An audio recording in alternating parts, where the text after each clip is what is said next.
Hi, it's Barry. Welcome back to my channel. Today I'm going to share some items from the August intention box from Cloth and Paper. The theme this month is work routine, and I think this is going to be great for a lot of the tasks that I have when I'm working, but I actually have an alternative use for this, and I'm going to show you a quick planner setup that only took 15 minutes.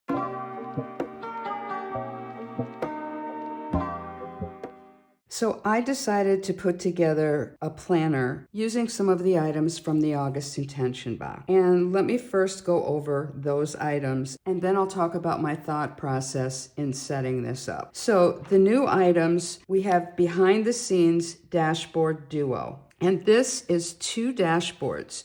The first one is a vellum that's screen printed, and it's really cool because you're going to be able to use it on top of a lot of things, but it comes with a heavy cardstock second dashboard that you can layer it over. This will match some of the things that we have from the June intention box. They're red items. The next thing that we have is a set of semicircle sticky notes. And these are going to match some clips that also have a semicircle design. This is in the color ash, and I'll show you how I'm using it. What I was most excited about are the new dividers. These are outstanding. And there's 3 dividers. And to be honest with you, when I took them out of the package, all 3 dividers together seem thinner than any other dividers that I've been using, including the low profile. So they take up no bulk whatsoever. There's 3 of them. One is agenda, one is tasks, and the third one is memos. Then we have this item, which is a stencil and page flag set. And this is really great because it's very thin and it's very flexible. So it's going to work in a lot of places. As you can see on the back, there's 4 page flags. The colors are very neutral, kind of reminds me a little bit of the Apollo set, but obviously that to me looks like avant-garde. You can use this for making checklists. There's a ruler. You can make lines, and obviously once you use up these page flags, you can put any other page flags in there. A lot of different ones will fit, and you could also change them out totally if you're looking for a different color scheme for what you're doing. So here's how I decided to use this. Unfortunately, I have to have some major surgery towards the end of the month. I've got to have a total knee replacement, and there are some complications due to some surgery that I had when I was actually 13 on my knee. So not exactly looking forward to this, but trying to do my best to plan. And I think this is the whole idea.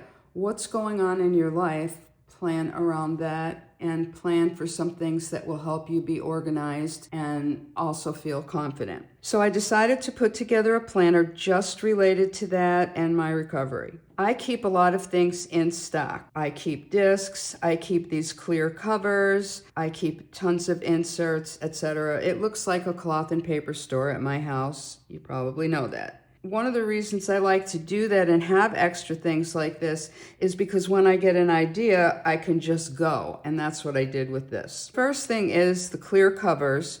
When you get these clear covers, they are going to have protection on the front and back of them. You have to peel that off first. I've seen some people have been having a little trouble getting their discs set up for the first time when they're just starting out with discs, and I wanted to give you a little advice about that. How I do mine, first of all, I take my time with it, because if you do rush it, you could bend the area in between. And that happened to me once a long time ago, and not since, because I'm very careful now. So when you go to set them up, what you're going to want to do is start with one side, and one at a time put the discs in, and then push that down.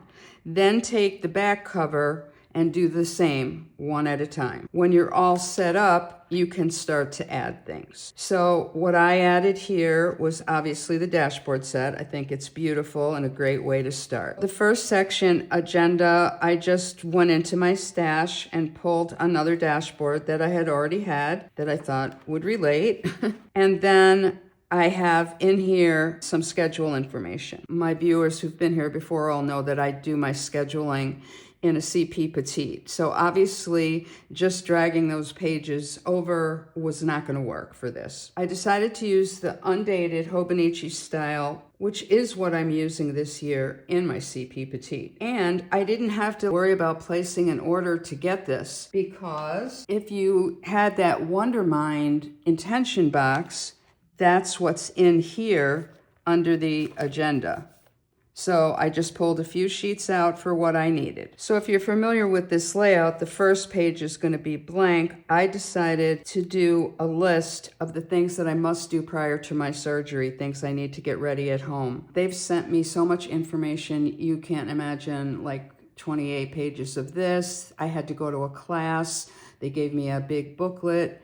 And so one of the things I'm going to do is take the pages that I need from both of those things and print them out in a half letter size and then stick them in here. Some of them don't need to be as part of this planner. They were just things that I needed. But I will take that. I'll take my updated list of medications, etc., print those out, punch them, and those will go in here also. So what I decided to do on the first page was use the semicircle sticky note. And then I used one of the page flags that came on the stencil. And then I just decided to use a page pin to mark that up even more, just to give a little interest to this page. And I will use a dot marker going down here, and I'm hoping to work on this later today or tomorrow. What I will do coming in here on my first week is this will be my week of surgery. My surgery's on a Monday, and then I can have what's going on here, who's taking me to the hospital, this, that, and the other thing. I learned a lot from a lot of times that my husband was in the hospital. You just need to be able to take notes. So that's why I thought this would be so perfect,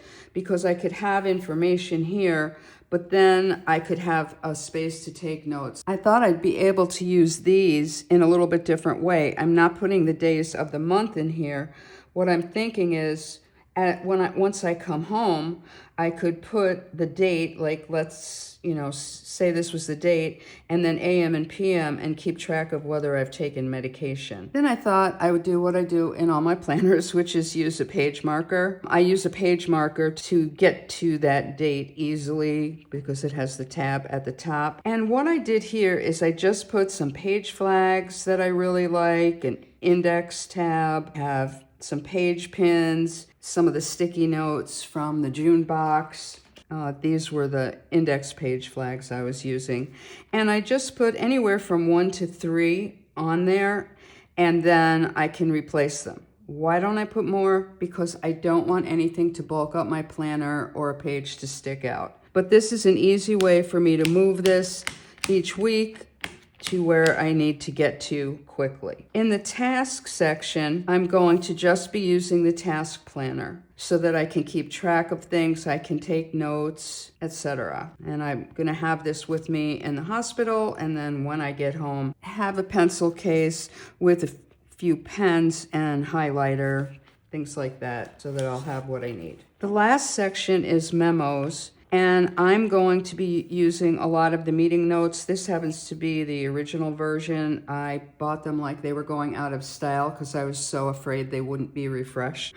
So I still had plenty of them. What I've done is clip in the stencil and page flags, just using a little clip. I probably will replace this clip with the clips that are coming in the rest of the box once I receive it. And how I'm going to use the meeting notes is this way. This is a place for me to use a dot marker so that I have my list. I have several doctor's appointments coming up prior to the surgery. I'm going to have all of my questions, things that I want to go over, and then I can take notes in those meetings, and I will have that here. And then I will have extra pages for things that happen while I'm in the hospital and after I come home. So hopefully that gives you an idea to kind of think outside the box and use the products that you get in your intention box for whatever is going to work in your life. The July and August giveaway will be a package of cloth and paper items that is valued at $100. You can enter once on each July and August video. It's super simple. Make sure you like the video. Make sure you're subscribed to my channel. Leave a comment below. I'd love to know if any of these hacks and tips helped you. Make sure that you are subscribed to my email list. If you're not already subscribed, there's always a link below in the description box and always on my Instagram. You will get a confirmation email which you need to click to add you to the list. It's a great idea to include your YouTube name because if you are the one that randomly gets selected for one of my giveaways, it lets me know how to reach you, and then I have your email right there. Thanks for tuning in. See you next time around.